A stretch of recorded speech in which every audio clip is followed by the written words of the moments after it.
नमस्कार। आप देख रहे हैं स्पेशल कवरेज न्यूज। मैं हूं आपके साथ शिव कुमार मिश्रा। मेरे साथ हैं वरिष्ठ पत्रकार आदरणीय डॉक्टर राकेश पाठक जी। स्वागत और अभिनंदन। ईरान, अमेरिका और इजराइल की लड़ाई अब बड़े महत्वपूर्ण बनती चली जा रही है। आज इसे लगभग 72 घंटे हो चुके हैं और इस लड़ाई का अंत कैसे होगा, क्या होगा, किसी को कुछ समझ में नहीं आ रहा है। इजराइल ने अमेरिका को फंसा दिया या ईरान पर सत्ता हासिल करने के लिए इजराइल के कंधे पर रख के ये ट्रंप ने चाल चली है, कुछ पता नहीं। एक दूसरे के ऊपर गेंद फेंक रहे हैं। हालांकि अमेरिका के नागरिक अब ट्रंप से सवाल करने लगे हैं। वहां के रक्षा मंत्री का बयान बदल रहा है, वहां के नागरिकों का बयान बदल रहा है। लेकिन इस पूरे मामले पर जिस तरीके से भारत की सरकार ने चुप्पी साध ली है, कुछ बोल नहीं रहे हैं, ये बड़ा समझने की बात है कि आखिर चुप क्यों है। और ऐसे में इजराइल का अगर कोई सैन्य अधिकारी, अगर कोई जनरल ये बयान दे दे कि भारत का 140 करोड़ जनसमूह तो हमारा है, तो इसको समझ नहीं आता है कि आखिर 140 करोड़ का लोकतंत्र इजराइल के पास किसने गिरवी रखा है। ये सवाल भारत के लोगों को पूछना चाहिए। बात ईरान इजराइल की लड़ाई की नहीं है, बात खाड़ी देशों पर आए संकट की नहीं है। बात विचार की यह है कि खाड़ी देशों पर संकट आया क्यों। पाकिस्तान जैसा मुल्क जो 3 में न 13 में, वो भी ईरान के साथ खड़ा है। और हमारे यहां तो एक और बड़ी समस्या है जिसे भारतीय नहीं समझे। सर, मैं आपसे 30 सेकंड लूंगा।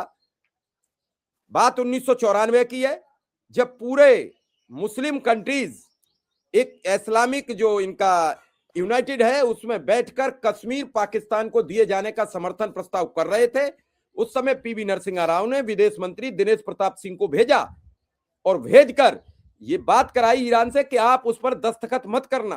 तो ईरान ने दस्तखत नहीं किए थे और आज उस देश के लिए हम चुप है। वो हमारे लिए लड़े, हम उन पर चुप्पी साधे हुए। तो इस देश के आवाम को भी ये पता लगना चाहिए कि ईरान हमारा मित्र देश था, आखिर नाराज क्यों। अटल बिहारी वाजपेयी का मित्र देश था, नाराज क्यों। समझ में नहीं आ रही है हमारी चुप्पी। सर, पहला तो सवाल यह है कि अब तक का ईरान और इजराइल का क्या अपडेट है। देखिए, अपडेट यह है कि अमेरिका और इजराइल ईरान में फंस गए हैं। अमेरिका की हालत तो ऐसी हो गई है कि हवन करते हाथ जल रहे हैं। वहां का मंत्री मार्को रूबियो कह रहा है कि इजराइल ने हाथ पकड़कर हमें इस लड़ाई में कुदा दिया है। हालात ऐसे हो गए कि सीएनएन ने एक सर्वे किया है, शिव कुमार जी। अमेरिका के 59% लोग इस लड़ाई में अमेरिका के शामिल होने के खिलाफ हैं। ईरान पर हमले, वहां के सुप्रीम लीडर की हत्या के बारे में अमरीकियों की राय यह है कि अमेरिका ने गलत किया है। कैलिफोर्निया के गवर्नर ने तो हमले में ईरान की 165 या 180 छात्राओं के बच्चियां जो स्कूल में पढ़ रही थी उनके मारे जाने पर सवाल पूछा है। सीधे सीधे डोनाल्ड ट्रंप और नेतन्याहू को उसके लिए जिम्मेदार ठहराया है। यह अमेरिका में हो रहा है। और वहां अमेरिका के जो पिट्ठू हैं उनकी अलग आफत हो गई है। वे तो 3 में न 13 में, आपने बिल्कुल सही जुमले का इस्तेमाल किया। उनके पास तो अपनी फौजें नहीं है, उनकी हैसियत नहीं है अपनी रक्षा करने की।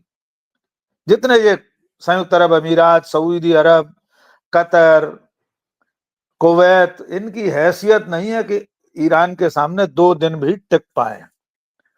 और ये तब है जब ईरान ने साफ कहा है कि वे अपने पड़ोसी मित्र देशों पर, अरब देशों पर हमला नहीं कर रहे हैं। वहां पर जो अमेरिका की बस्तियां हैं, अमेरिका के जो फौजी अड्डे हैं, असलहा वहां पर रखा हुआ है, उस पर निशाना साध रहे हैं।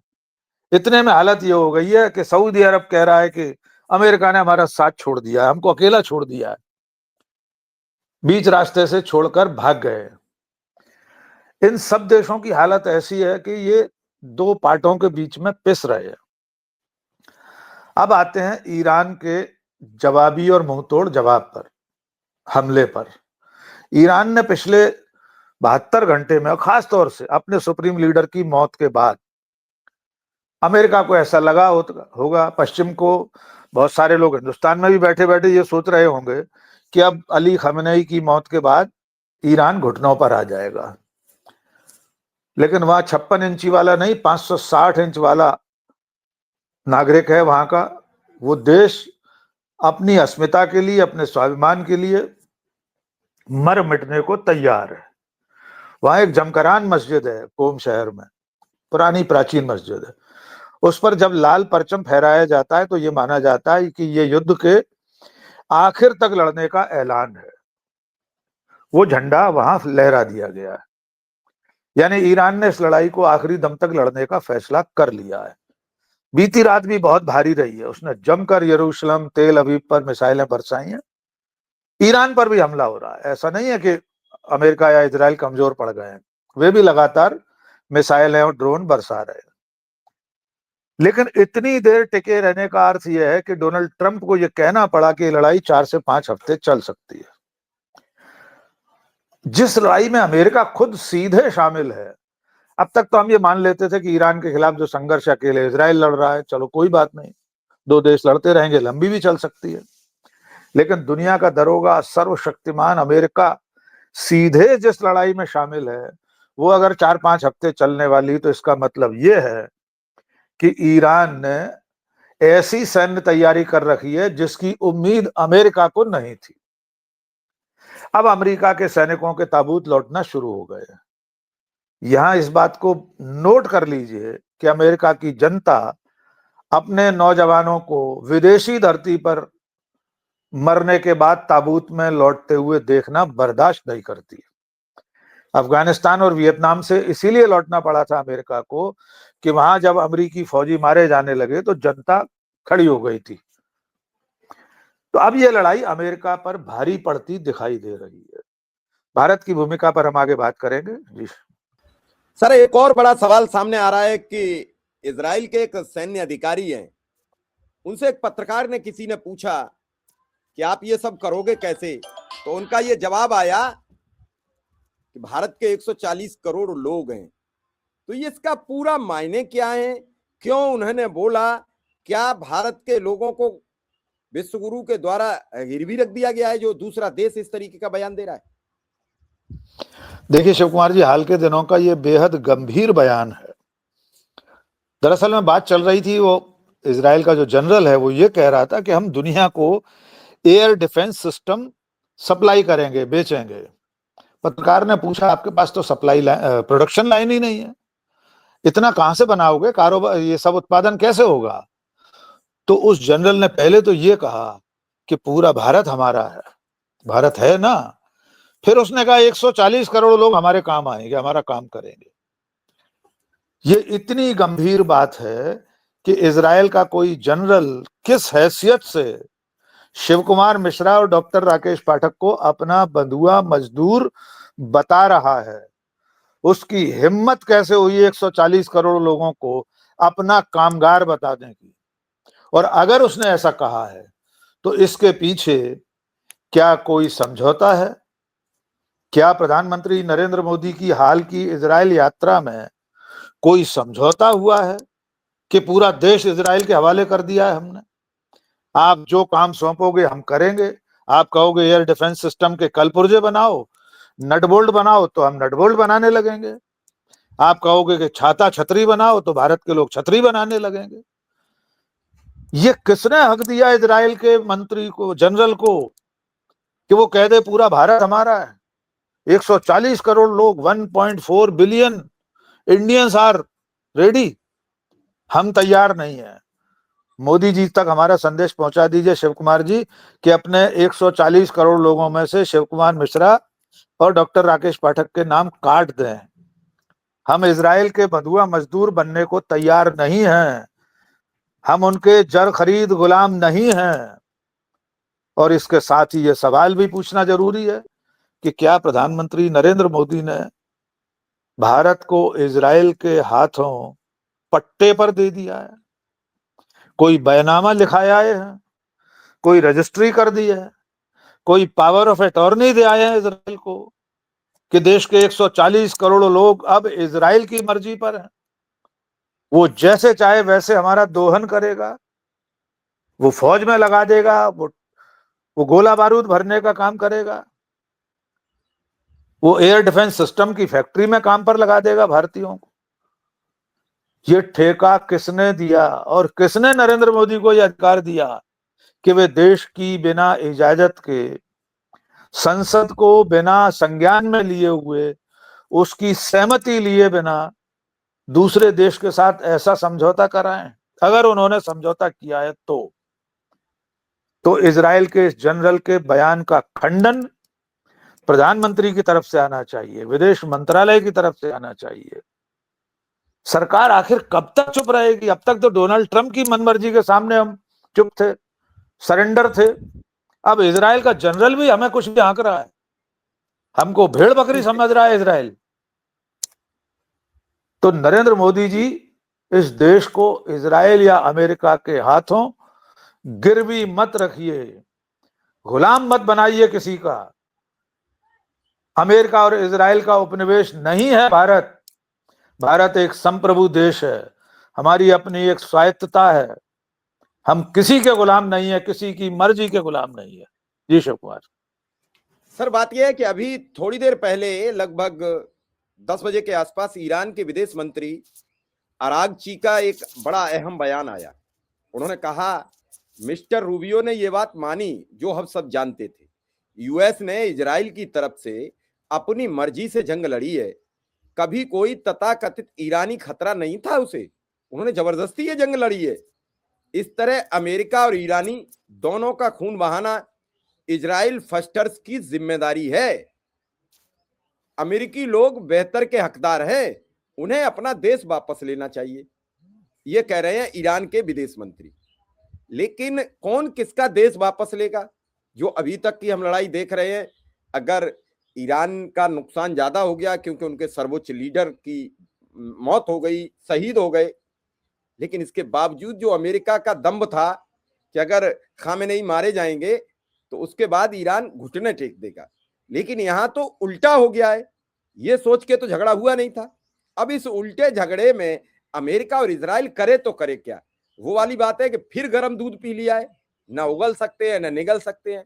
और उस समय ट्रंप का बयान कि वो हमसे बातचीत को तैयार है, ये सब मीडिया मैनेजमेंट जो एक नया खेल चला है कि मीडिया के जरिए किसी का मन तोड़ दो, किसी का दिल तोड़ दो। सर जंग मीडिया मैनेजमेंट से कैसे रोक लोगे? जैसे हमारे यहाँ भी जब पाकिस्तान पर जंग हुआ तो लाहौर पर कब्जा, कराची पर कब्जा, तो क्या उससे जंग पर कब्जा कर लोगे? देखिए, मीडिया से तो अब कुछ होने वाला नहीं है, और खास तौर से ईरान जैसे देश, वहां पश्चिम के मीडिया का, अमेरिकन मीडिया का या भारत की जो भोंपू मीडिया है, इसका कोई असर नहीं है। वहां देखते भी नहीं होंगे लोग इन चीजों को। वे अपने देश के स्वाभिमान, अपने देश के इकबाल की लड़ाई लड़ रहे हैं, और इस लड़ाई में अमेरिका का कूदना कितना गैर जरूरी था अब ये साबित हो गया है। ओमान के एक अधिकारी ने, जहां ये सारी बातचीत चल रही थी, उसने बहुत लंबा एक पोस्ट लिखी है, बारीक से बारीक चीज उसने लिखी है। उसने लिखा है कि मेरा काम था ये इंतजाम करना, फाइलें तैयार करना, डॉक्यूमेंटेशन। उसने इतना सा भी लिखा है कि अगर पानी के गिलास, दो देशों के बीच बातचीत चल रही है तीसरे किसी देश की धरती पर, तो पानी के गिलास कितनी पास रखे हैं, कितनी दूर रखे हैं, इसका भी एक संकेत होता है, इसका भी कुछ अर्थ होता है। और उस पूरी बातचीत में ईरान ने ऐसी कोई हठधर्मिता नहीं दिखाई थी। जो एकमात्र बहाना है कि ईरान परमाणु हथियार तैयार कर रहा था, वहां ईरान ने लिख कर दे दिया था, उसको स्वीकार कर चुका था कि हम परमाणु हथियार नहीं बना रहे, परमाणु ऊर्जा का उपयोग शांतिपूर्ण कार्यों के लिए किया जा रहा है। और ये इसलिए भी महत्वपूर्ण है कि ईरान के जो पहले धार्मिक नेता थे, जो क्रांति के बाद बने थे, अयतुल्ला खुमैनी, उन्होंने फतवा जारी किया था कि जो परमाणु हथियार है वो मास डिस्ट्रक्शन का हथियार है, सामूहिक नरसंहार का हथियार है, और इस्लाम इसकी इजाजत नहीं देता। क्योंकि परमाणु हथियार तो टारगेटेड नहीं होता, आप कहीं भी डाल दो, उसके विकिरण से बहुत बड़ी आबादी पर असर होता है। ड्रोन और मिसाइल तो आप एकदम टारगेट करके गिरा सकते हैं कि आपने नेतन्याहू के ऑफिस पर गिरा दिया तो वही नुकसान होगा।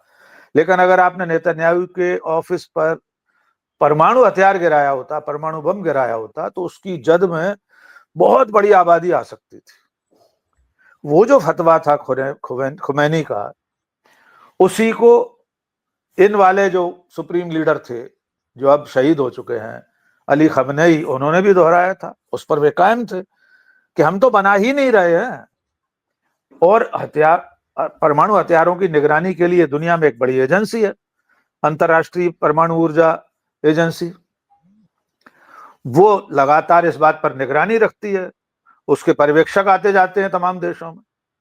वो लगातार ये कहती रही कि ईरान परमाणु परीक्षण नहीं कर रहा, बम बनाने के लिए परमाणु ऊर्जा का उपयोग नहीं हो रहा। इसके बाद भी जब अमेरिका ने हमला किया है तो ये तय हो गया, जो अब्बास अगारची ने कहा, कि ये जबरिया थोपी गई लड़ाई है और इसका जिम्मेदार अमेरिका है। अब अमेरिका उससे निकलने का रास्ता ढूंढेगा। हो सकता है एक आध दिन और अभी बड़े हमले हों ईरान पर, इसमें कोई शक नहीं है। कुवैत में उसके अपने जंगी जहाज गिर गए। सऊदी अरब में रियाद में अमेरिकी दूतावास पर हमला हो गया है। चुन चुनकर पूरे अरब देशों में अमेरिकी ठिकानों पर ईरान की मिसाइलें गिर रही हैं। तो वहां की जो जनता है वो भी इस बात के विरोध में आ गई है कि इन अमेरिकियों की वजह से हमको भुगतना पड़ रहा है। आसपास की कॉलोनियां खाली करके, घर खाली करके लोग भाग रहे हैं। दुबई का तो पूरा कारोबार ध्वस्त हो जाएगा। दुबई तो चलता ही पर्यटन की दम पे है। बुर्ज खलीफा पर, अंतरराष्ट्रीय हवाई अड्डे पर बम गिर रहे हैं। पाम जुमरा होटल पर बम गिर गया है, मिसाइल गिरी है। तो इन सब लोगों को भी गेहूं के साथ घुन भी पिस रहा है, ऐसे हालात हो गए हैं। इसलिए मुझे लगता है कि अब ये लड़ाई बहुत बड़ी नहीं होगी, जैसे लोग कहने लगते हैं ना तीसरा विश्व युद्ध शुरू होने वाला है, बिल्कुल महायुद्ध में बदलेगी। ये तब तक नहीं बदलेगी जब तक रूस, चीन और उत्तर कोरिया सीधे इसमें शामिल नहीं होंगे। और सीधे वे शामिल नहीं होंगे ऐसा मुझे लगता है। कोई कारण नहीं है कि वे सीधे अपनी फौजें उतार दें ईरान की मदद के लिए। चीन जिस तरह मदद कर सकता है, वो सैटेलाइट के जरिए मदद कर रहा है, वो और आईटी के जरिए, तकनीक के जरिए मदद कर रहा है, पर वो सीधे नहीं आएगा। जिस दिन भी इनमें से कोई एक देश ईरान के साथ आ गया तो ये लड़ाई विश्व युद्ध में बदल सकती है। जी सर, विश्व युद्ध की तो बात ठीक है आपकी, बन सकती है, लेकिन ईरान ने तो बना के रख दिया है। लड़ाई तो अमेरिका इजराइल से हुई, उसने 7 से 1 दर्जन देश समेट लिए हैं। विश्व युद्ध की तो परिणति ईरान ने शुरू कर दी है। अब अमेरिका तो चुप है। भाई सऊदी अरब पूछ रहा है कि भैया हमारा दोष क्या था। वो पूछ रहे हैं अमेरिका से कि हमारे यहाँ बमबारी हो रही है लगातार, आप हमें, वो कह रहे हैं अब आप अपना जानो, पहले हमें अपना। कहते नहीं कि जब अपनी दाढ़ी में आग लगी तो सबसे पहले आदमी अपनी बुझाएगा कि तुम्हारी बुझाएगा। अब इस समय आग लगी है अमेरिका को, मान सम्मान जा रहा है, मान प्रतिष्ठा जा रही है, और जंग हार गए तो सब कुछ तबाह हो जाएगा। और ये कह देना कि ट्रंप को पता नहीं था, अमेरिका का एक बच्चा है इजराइल, उस बच्चे के लिए अमेरिका कुछ भी कर देगा, क्योंकि ज्यूस की आबादी अमेरिका में सबसे ज्यादा है। और अब तक चाहे वो बिल क्लिंटन या फिर अभी पिछले राष्ट्रपति, ये सब ज्यूस से ही आते थे। ट्रंप हैं जो ज्यूस से अलग है, और उसके बाद हमला कौन कर रहा है? ट्रंप कर रहे हैं। इस पूरे घटनाक्रम पर अगर आप देखोगे गहनता से तो आपको बहुत तो साफ तस्वीर दिखेगी कि ट्रंप इस समय बौखलाए हुए हैं। उन्हें कब्जा करने की, निकोलस मादुरो को उठा लाए घर से। उन्हें लगता था कि अगर खामेनेई मारे जाएंगे तो झगड़ा खत्म हो जाएगा, लेकिन खामेनेई के बाद वहां जो की जनता थी, जो थोड़ी देर प्रदर्शन कर रही थी कि बहुत अच्छा हुआ, और जैसे ही उनकी मौत की खबर सामने आई और फिर जो विद्रोह सड़क पर निकला, वहां की जनता सड़क पर निकली अपने नेता के लिए, तो वो विद्रोही सड़क से हट गए। भीड़ सिर्फ समर्थकों की रह गई है। तो ईरान भी कमजोर कहीं दिख नहीं रहा है। लेकिन सर, इसमें अब अमेरिका करेगा क्या? ये लड़ाई तो करो मरो की बन गई है। अगर ईरान हारेगा नहीं तो अमेरिका की मान प्रतिष्ठा चली जाएगी, और अगर हारा नहीं अमेरिका, वो ईरान लड़ता रहा तो फिर अमेरिका का नुकसान हो जाएगा। वो तो अभी ये कह रहे हैं अभी तक तो हम पुरानी मिसाइलें फेंक रहे हैं, अब नया बेड़ा तो निकालेंगे। देखिए, अमेरिका तो इससे पहले भी इसी तरह दुम दबाकर भागता रहा है। अफगानिस्तान से उसे वापस लौटना पड़ा। तमाम हथियार, टैंक, गोला बारूद, हवाई जहाज सब छोड़कर आया अमेरिका वहां पर। पीछे मुड़कर नहीं देखा अमेरिकी फौजों ने। काबुल के जब हाईवे से रवाना हुए हैं, पीछे मुड़कर नहीं देखा उस दिन से आज तक। अब दोबारा वो बगराम हवाई अड्डा लेना चाहते हैं, अब आसानी से नहीं ले पाएंगे। वियतनाम से इसी तरह लौटे थे। जैसा मैंने कहा कि अमेरिका के लोग अपने नौजवानों के ताबूत देखना पसंद नहीं करते, वो भी दूसरे के लिए, दूसरे की धरती पर मरते हुए। तो अमेरिका को ईरान से भी इसी तरह मुंह की खानी पड़ेगी। लेकिन यह तब होगा शिव कुमार जी, एक अंतर समझना होगा।